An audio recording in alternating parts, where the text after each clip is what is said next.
Kiloi contest ka chiga gowaner mala tiang chanda har kurun wanke ta no kontin go loi ka nordo tv male balunyirar mate kara miling jawda gwada mo la wo gore je gwa go biala ra woling jawda gwa male shi news to konti ko wajek mlono go jen point cha ku yen go jen point cha jawda cha len ka ko men no kon cha kana na tame mate kara mate ko ngam ka comment gwa ma ko bianga jo go jen lianga jawdu ko chi len jawda den ba ko lo ka wan yam no wata kon ka lor to go to gore wajen ban nongi ka jenu kire dum tin to kon ka breaking news gwa ne diala kon te ne kon te ka tin pinchen gwa na te dorante te ne kon te ka tin ti ko che nyendar ma chalke e longo shuka pegron wanga dan ka mene tin kon chalke e jigai go kana ne ti kon chalke ku me sel bakir ma yadi te ka mangai kon diala go ku me sel bakir ma yadi la ko cha tin kon chalke cham nori la weka disturb ba ne ken diala kon te ka tin chika jiena ka gwaron wanga nan cha na cha ka yon ma ja ken ti kur me ti nyen ka mene kon chalke de mbor kana netin kono kwala choli ji kuma espele aji ka chine de kono chalka kuma espele ai wo chika respond antam ro itu dana kor mo cha ila ro chala kor mi chi be lon ka menen kono kwala choli ji kuma jo me we kana diatin kono tenana en go biata ngai tiro gwan go jen point kana de kono chalka ji kuma ka lenga cha lenga je go chi won mi chalka ye cha kor cha jongo gor kana go kan de ro den yor ka de ka nyi kana du no go cha ran nen mi lwal gwan ana te ka tin anetin kono chi nyenga ken wala ka ro ina na pai go ko de gen dang jok tin kono chi wo jaw cha ro ka kana de kono chalka ji penchen doran no wajen cha lara kana go korwe ka won nyam lo no chilin jo jen we ka won nyam ngai kona go mo won nyam metedi korwe ka won nyam ka jen meti nyoro go do metitin ala wajen gor ka jogo beto kana gumbi ka mat gwani diara kona tegatin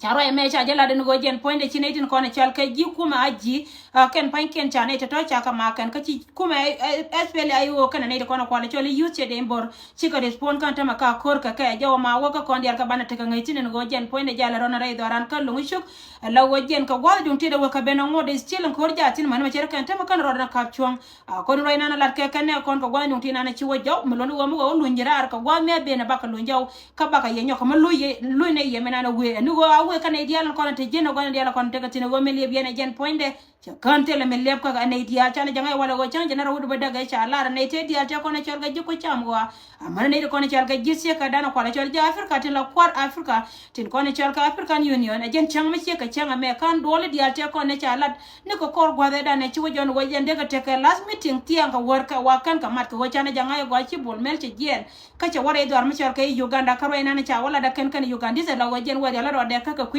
ko jen ba kor be ter ka ne ko kwala chol ja igo jo me tele ma ngot miliep ka ne tin kono da te ka miliep ka kan gwan diala konte yentin en go biya te ngai mo gwan go mi chaje to kan ta ma ko to gwan wetin runo wajen cha lara wajen ba ko to gwan wetin ne ko ne char ke de mbor kan de na kwala chode de ko mes pele ay wore dar ka lungu chu county cha arabinya kama barka rodien che ka tan wona la ka rodien lek jo runo wajen we ka won nyam cha ya lara no wajen we ka won nyam biya ngai go mi we ka won nyam meti jo ma jena bala de breaking news mi chiro la de mi shigon ka ja tin mo da ka mo gor ka je ka gwa dum tire we ka bena ba ka barar ka ba ka ye nyoko mo luine yemena na chitwa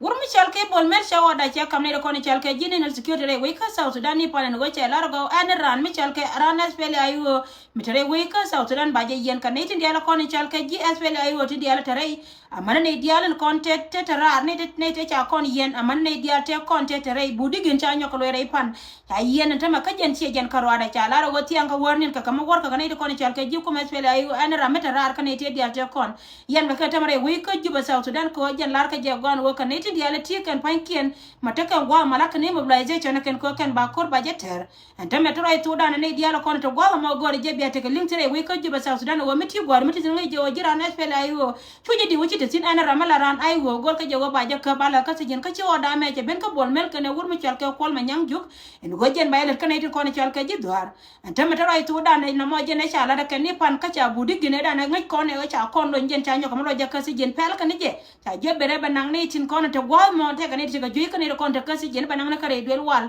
ko ngai kon dia la go budi gina nga jen cha cho ka pa cha la ka sijin ta ma ja ka sijin ka je kan jole na larba woni dia la kon ta ka is afir ka ba ka gor go dia la kon ta ga tin la je twel ay wo tin charo den bar mo de ne dia den kon la gare dia te la te te kel ga garma char kan dia la charo den bar ka kuma tin ci ben ka ci wa ci wo ka Nairobi kan ne dia la kon wa ci wa dor ma char ka Uganda miti go miti tin ngai je wo ti ka yo wira ru gwanan ti tin la wajen chana chaga jaka pingor ga jaka na wajen bana ba ka kap jo me che ben ka oda me che ben ka bol mel amana ne dia la kontere wi ka sa wira ru bana me ba yelat rayin go ru ba nyoka me la je ye wajen che ke me chala ri pa na wata ka last meeting me de do la kan ti an kan kana dol kamen pende go ba je do la do wora me chal ke bol mel ko bol mel che jien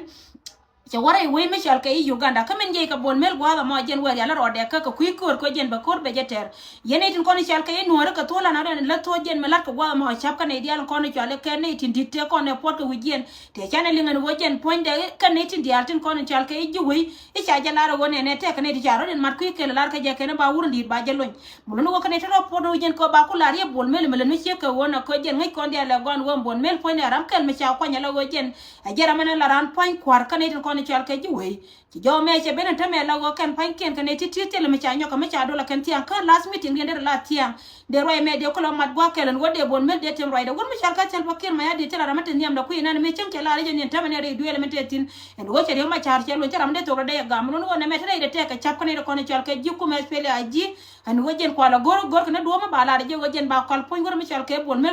lo ngaro ka me wele te ke wel ka tin dia ko ne le de ba aro me cha jela ro go pujin won te me tele me cha nyoka me dol ke ken me liep ka tiang ne wode de dol ka de ngopi tele me cha dol ken ka tiang ka warni nas ka me wor kare we ka sa to dan go ne dial tin ko ne cha ke ji ku me spele ayu ken go ni ken dia ko te ka tin na woni she ne ken ko ken wa ka ko gor go ba ka loy ka ti gen